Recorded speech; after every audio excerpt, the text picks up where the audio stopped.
Students, welcome to Anu educational channel. 9ನೇ ತರಗತಿ ಗಣಿತ ಭಾಗ 1 ಅಧ್ಯಾಯ 3 ನಿರ್ದೇಶಾಂಕ ಗಣಿತ. ಈ ವಿಡಿಯೋದಲ್ಲಿ ನಾವು ಅಧ್ಯಾಯ 3 ನಿರ್ದೇಶಾಂಕ ಗಣಿತ ಪಾಠದ ಅಭ್ಯಾಸ 3.1ರ ಎಲ್ಲ ಲೆಕ್ಕಗಳನ್ನು ಬಿಡಿಸೋಣ. ಪ್ರಶ್ನೆ ನಂಬರ್ 1. ನಿಮ್ಮ ಕಲಿಕಾ ಮೇಜಿನ ಮೇಲಿರುವ ಮೇಜು ದೀಪ ಅಥವಾ ಟೇಬಲ್ ಲ್ಯಾಂಪ್ನ ಸ್ಥಾನವನ್ನು ಇನ್ನೊಬ್ಬ ವ್ಯಕ್ತಿಗೆ ನೀವು ಹೇಗೆ ವಿವರಿಸುವಿರಿ ಎಂದು ಕೇಳುತ್ತಿದ್ದಾರೆ. ಇಲ್ಲಿ ಈಗ ನೀವು ನಿಮ್ಮ ಕ್ಲಾಸ್ನಲ್ಲಿರುವ ಮೇಜನ್ನು ಅಂದರೆ ಕ್ಲಾಸ್ನಲ್ಲಿರುವ ಟೇಬಲ್ನ ಸ್ಥಾನದ ಮೇಲೆ ಒಂದು ಮೇಜು ದೀಪವನ್ನಿರಿಸಿ ಆ ಮೇಜು ದೀಪದ ಸ್ಥಾನವನ್ನು ಇನ್ನೊಬ್ಬ ವ್ಯಕ್ತಿಗೆ ಹೇಗೆ ವಿವರಿಸುವಿರಿ ಎಂದು ಹೇಳಬೇಕು. ಈಗ ನಾವು ಇಲ್ಲಿ ಉತ್ತರವನ್ನು ನೋಡೋಣ. ಇಲ್ಲಿ ನಾವು ಕ್ಲಾಸ್ನಲ್ಲಿರುವ ಒಂದು ಟೇಬಲ್ನ ಚಿತ್ರವನ್ನು ತೋರಿಸಿದ್ದೇವೆ. ಇಲ್ಲಿ OX ಮತ್ತು OYಗಳು ಅಕ್ಷಗಳಾಗಿದ್ದಾವೆ. X ಅಕ್ಷ ಮತ್ತು Y ಅಕ್ಷವನ್ನು ಗಮನಿಸಿ. ಇಲ್ಲಿ ಒಂದು ಟೇಬಲ್ ಲ್ಯಾಂಪನ್ನು ಇರಿಸಲಾಗಿದೆ. ಟೇಬಲ್ ಲ್ಯಾಂಪ್ X ಅಕ್ಷದಿಂದ ಮೊದಲನೆಯದಾಗಿ 15 ಸೆಂಟಿಮೀಟರ್ ದೂರದಲ್ಲಿದೆ ಮತ್ತು Y ಅಕ್ಷದಿಂದ 20 ಸೆಂಟಿಮೀಟರ್ ದೂರದಲ್ಲಿದೆ. ಈಗ ನಾವು ಇದನ್ನು ಟೇಬಲ್ ಲ್ಯಾಂಪ್ನ ಸ್ಥಾನವನ್ನು ವಿವರಿಸುವಾಗ ಉತ್ತರ ನೋಡೋಣ. ಅದನ್ನು ಊಹಿಸಿ. ಮೇಜಿನ ಒಂದು ಹಂತದಲ್ಲಿ ದೀಪದ ಸ್ಥಳವನ್ನು ಗಮನಿಸಿ. ಮೇಜಿನ ಉದ್ದ ಭಾಗವನ್ನು X ಅಕ್ಷವಾಗಿ ಮತ್ತು ಕಡಿಮೆ ಬದಿಗಳನ್ನು Y ಅಕ್ಷವಾಗಿ ಪರಿಗಣಿಸಿ ಎಂದು ಹೇಳುತ್ತಿದ್ದಾರೆ. ಇಲ್ಲಿ ನಾವು ಉದ್ದವನ್ನು X ಅಕ್ಷ ಮತ್ತು ಕಡಿಮೆ ಇರುವ ಭಾಗವನ್ನು Y ಅಕ್ಷ ಎಂದು ಪರಿಗಣಿಸಬೇಕು.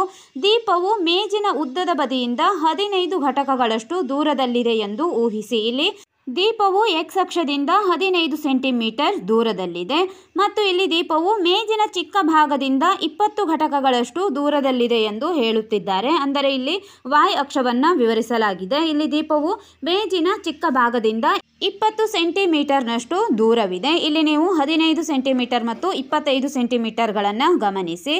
ನಂತರ ದೀಪದ X ಸಮನ್ವಯ ಉದ್ದದ ಕಡೆಯಿಂದ ದೀಪದ ಅಂತರ. ಉದ್ದ ಇಲ್ಲಿ 20 ಘಟಕಗಳು ಎಂದು ಕೊಟ್ಟಿದ್ದಾರೆ. ಘಟಕಗಳು ಎಂದರೆ ಇಲ್ಲಿ ಸೆಂಟಿಮೀಟರ್ ಎಂದು ಕೂಡ ನೀವು ತೆಗೆದುಕೊಳ್ಳಬಹುದು. ನಂತರ ದೀಪದ Y ನಿರ್ದೇಶಾಂಕ ಅಂದರೆ Y ನಿರ್ದೇಶಾಂಕವನ್ನಾಗಿ ಕಡಿಮೆ ಬದಿಯಿಂದ ದೀಪದ ಅಂತರ 15 ಘಟಕಗಳು ಎಂದು ಕೊಟ್ಟಿದ್ದಾರೆ. ಇಲ್ಲಿ X ಅಕ್ಷದಿಂದ 15 ಸೆಂಟಿಮೀಟರ್ ದೂರವಿದೆ. ಮೇಜಿನ ಮೇಲಿನ ದೀಪದ ಸ್ಥಾನವನ್ನು X ನಿರ್ದೇಶಾಂಕ Y ನಿರ್ದೇಶಾಂಕ ಎಂದು ವಿವರಿಸಬಹುದು. ಅಂದರೆ X ಸ್ಥಾನದಲ್ಲಿ 15 ಮತ್ತು Y ಸ್ಥಾನದಲ್ಲಿ 20 ಎಂದು ನಾವು ಬ್ರ್ಯಾಕೆಟ್ನಲ್ಲಿ ಬರೆಯಬೇಕು. ಆದ್ದರಿಂದ ಇಲ್ಲಿ X ನಿರ್ದೇಶಾಂಕ Y ನಿರ್ದೇಶಾಂಕ ಎಂದು ವಿವರಿಸಬಹುದು. ಬ್ರ್ಯಾಕೆಟ್ನಲ್ಲಿ 15 ಮತ್ತು 20 ನಾವು ಬರೆದಿದ್ದೇವೆ. ಈ ರೀತಿಯಾಗಿ ನೀವು ಮೇಜಿನ ಮೇಲಿರುವ ದೀಪದ ಸ್ಥಳವನ್ನು ಇನ್ನೊಬ್ಬರಿಗೆ ವಿವರಿಸಬಹುದಾಗಿದೆ. ಈಗ ನಾವು ಮುಂದಿನ ಪ್ರಶ್ನೆ ನೋಡೋಣ. ಪ್ರಶ್ನೆ ನಂಬರ್ 2. ಇಲ್ಲಿ ಒಂದು ರಸ್ತೆ ಯೋಜನೆಯನ್ನು ಕೊಟ್ಟಿದ್ದಾರೆ. ರಸ್ತೆ ಯೋಜನೆ ನಗರದ ಮಧ್ಯಭಾಗದಲ್ಲಿ ಒಂದನ್ನೊಂದು ಅಡ್ಡ ಹಾದು ಹೋಗುವಂತೆ ಒಂದು ನಗರದಲ್ಲಿ 2 ಮುಖ್ಯ ರಸ್ತೆಗಳಿವೆ. ಈ 2 ರಸ್ತೆಗಳು ಒಂದು ಉತ್ತರ ಮತ್ತು ದಕ್ಷಿಣ ದಿಕ್ಕಿನಲ್ಲೂ ಇನ್ನೊಂದು ಪೂರ್ವ ಪಶ್ಚಿಮ ದಿಕ್ಕಿನಲ್ಲೂ ಇವೆ. ಪರಸ್ಪರ 200 ಮೀಟರ್ ಅಂತರದಲ್ಲಿರುವ ಇತರ ನಗರದ ಎಲ್ಲ ರಸ್ತೆಗಳು ಈ ರಸ್ತೆಗಳಿಗೆ ಸಮಾಂತರವಾಗಿವೆ. ಪ್ರತಿಯೊಂದು ದಿಕ್ಕಿನಲ್ಲೂ 5 ರಸ್ತೆಗಳಿವೆ. 200 ಮೀಟರ್ 1 ಸೆಂಟಿಮೀಟರ್ ಎಂಬ ಪ್ರಮಾಣವನ್ನು ಉಪಯೋಗಿಸಿ ನಿಮ್ಮ ನೋಟ್ ಪುಸ್ತಕದಲ್ಲಿ ಒಂದು ನಗರದ ಒಂದು ಮಾದರಿ ನಕ್ಷೆಯನ್ನು ರಚಿಸಿ. ಅಡ್ಡ ಅಥವಾ ಅಡ್ಡ ರಸ್ತೆಗಳನ್ನು ಏಕರೇಖೆಗಳಿಂದ ಪ್ರತಿನಿಧಿಸಿ. ನಿಮ್ಮ ಮಾದರಿಯಲ್ಲಿ ಅನೇಕ ಛೇದಿಸುವ ರಸ್ತೆಗಳಿವೆ. ಇಂತಹ ಪ್ರತಿಯೊಂದು ಜೊತೆ ಛೇದಿಸುವ ರಸ್ತೆಗಳು ಒಂದು ಉತ್ತರ ದಕ್ಷಿಣ ದಿಕ್ಕು ಮತ್ತು ಇನ್ನೊಂದು ಪೂರ್ವ ಪಶ್ಚಿಮ ದಿಕ್ಕಿನಲ್ಲಿರುವ 2 ರಸ್ತೆಗಳಿಂದ ಉಂಟಾಗಿದೆ. ಪ್ರತಿಯೊಂದು ಜೊತೆ ಛೇದಿಸುವ ರಸ್ತೆಗಳನ್ನು ಈ ಮುಂದಿನ ಕ್ರಮದಲ್ಲಿ ಆಧರಿಸಬಹುದು. ಉತ್ತರ ದಕ್ಷಿಣ ದಿಕ್ಕಿನಲ್ಲಿರುವ 2ನೇ ಮುಖ್ಯ ರಸ್ತೆ ಮತ್ತು ಪೂರ್ವ ಪಶ್ಚಿಮ ದಿಕ್ಕಿನಲ್ಲಿರುವ 5ನೇಯ ರಸ್ತೆಗಳು ಒಂದನ್ನೊಂದು ಸಂಧಿಸುವ ಸ್ಥಾನವನ್ನು ನಾವು ರಸ್ತೆ ಛೇದನ ಅಂದರೆ 2, 5 ಎಂದು ಇಲ್ಲಿ ಕೊಟ್ಟಿದ್ದಾರೆ ಎಂದು ಕರೆಯುತ್ತೇವೆ. ಈ ಪದ್ಧತಿಯನ್ನು ಉಪಯೋಗಿಸಿ ಎಂದು ಹೇಳಿದ್ದಾರೆ. ಇಲ್ಲಿ 2 ಪ್ರಶ್ನೆಗಳನ್ನು ಕೇಳಲಾಗಿದೆ. ಇಲ್ಲಿ 4 ಮತ್ತು 3 ಎಂದು ಕೊಟ್ಟು ಎಷ್ಟು ರಸ್ತೆ ಛೇದನಗಳನ್ನು ಉಲ್ಲೇಖಿಸಬಹುದು ಮತ್ತು 2ನೇ ಪ್ರಶ್ನೆಯಲ್ಲಿ 3, 4 ಎಂದು ಎಷ್ಟು ರಸ್ತೆ ಛೇದನಗಳನ್ನು ಉಲ್ಲೇಖಿಸಬಹುದು ಎಂಬುದನ್ನು ಕಂಡುಹಿಡಿಯಿರಿ ಎಂದು ಹೇಳಿದ್ದಾರೆ. ಈಗ ನಾವು ರಸ್ತೆ ಯೋಜನೆಯನ್ನು ಒಂದು ಗ್ರಾಫ್ ಹಾಳೆಯಲ್ಲಿ ವಿವರಿಸೋಣ. ಮುಖ್ಯ ರಸ್ತೆ WE X ಅಕ್ಷವಾಗಿರಲಿ. ಇಲ್ಲಿ ನಾವು WE ಅನ್ನು X ಅಕ್ಷವೆಂದು ತೆಗೆದುಕೊಂಡಿದ್ದೇವೆ. ಚಿತ್ರದಲ್ಲಿ ನೀವು ಗಮನಿಸಬಹುದು. C ಬಿಂದುವಿನಲ್ಲಿ W ಮತ್ತು E ಎಂದು ಒಂದು ಗೆರೆಯನ್ನು ಎಳೆಯಲಾಗಿದೆ. ಇದು X ಅಕ್ಷ. ಮುಖ್ಯ ರಸ್ತೆ NS Y ಅಕ್ಷವಾಗಿರಲಿ. ಇಲ್ಲಿ NS ಎಂದು ಕೂಡ ನಾವು Y ಅಕ್ಷವನ್ನು ತೆಗೆದುಕೊಂಡಿದ್ದೇವೆ.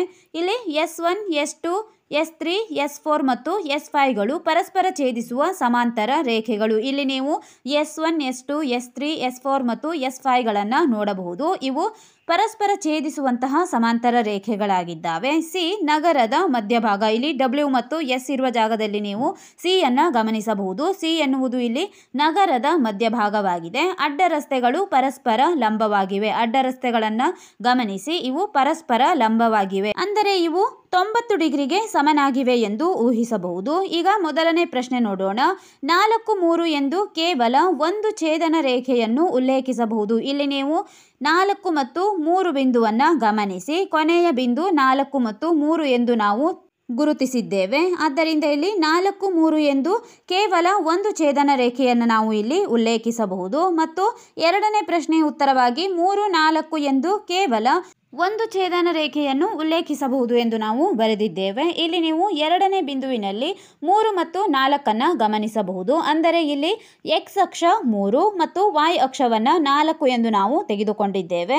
ಮೊದಲನೇ ಪ್ರಶ್ನೆಯ 4, 3 ಎಂದು ಇರುವುದನ್ನು ಮೊದಲನೇ ಬಿಂದುವಿನಲ್ಲಿ ನೋಡಬಹುದಾಗಿದೆ. 4 ಮತ್ತು 3 ಇಲ್ಲಿ 4 ಎಕ್ಸ್ ಅಕ್ಷ ಮತ್ತು 3 ವೈ ಅಕ್ಷವನ್ನು ತೋರಿಸುತ್ತಿದೆ. ಇಲ್ಲಿ ನಾವು ನಗರದ ನಕ್ಷೆಯನ್ನು ಎಕ್ಸ್ ಅಕ್ಷ ಮತ್ತು Y ಅಕ್ಷಗಳಲ್ಲಿ S1, S2, S3, S4 ಮತ್ತು S5ಗಳ ಪರಸ್ಪರ ಛೇದಿಸುವ ಸಮಾಂತರ ರೇಖೆಗಳನ್ನು ಉಪಯೋಗಿಸಿಕೊಂಡು ರಚಿಸಿದ್ದೇವೆ. ಈ ವಿಡಿಯೋದಲ್ಲಿ ನಾವು ಅಭ್ಯಾಸ 3.1ರ ಎಲ್ಲ ಅಭ್ಯಾಸದ ಪ್ರಶ್ನೋತ್ತರಗಳಿಗೆ ಉತ್ತರಿಸಿದ್ದೇವೆ. ಮುಂದಿನ ವಿಡಿಯೋದಲ್ಲಿ ಅಭ್ಯಾಸ 3.2ರ ಎಲ್ಲ ಪ್ರಶ್ನೆಗಳಿಗೆ ಉತ್ತರಿಸೋಣ. ನಮ್ಮ ಅನು ಎಜುಕೇಷನಲ್ ಚಾನಲ್ನಲ್ಲಿ 9ನೇ ತರಗತಿ ಗಣಿತದ ಎಲ್ಲ ಅಭ್ಯಾಸದ ಪ್ರಶ್ನೋತ್ತರಗಳನ್ನು ಬಿಡಿಸಲಾಗುವುದು. ನೀವು ಮೊದಲನೇ ಸೆಮಿಸ್ಟರ್ನ ಎಲ್ಲ ಪಾಠಗಳ ಪ್ರಶ್ನೋತ್ತರಗಳಿಗಾಗಿ ನಮ್ಮ ಚಾನಲ್ನ ಪ್ಲೇಲಿಸ್ಟ್ 9ನೇ ತರಗತಿ ಗಣಿತ ಭಾಗ 1 ಗಮನಿಸಿ.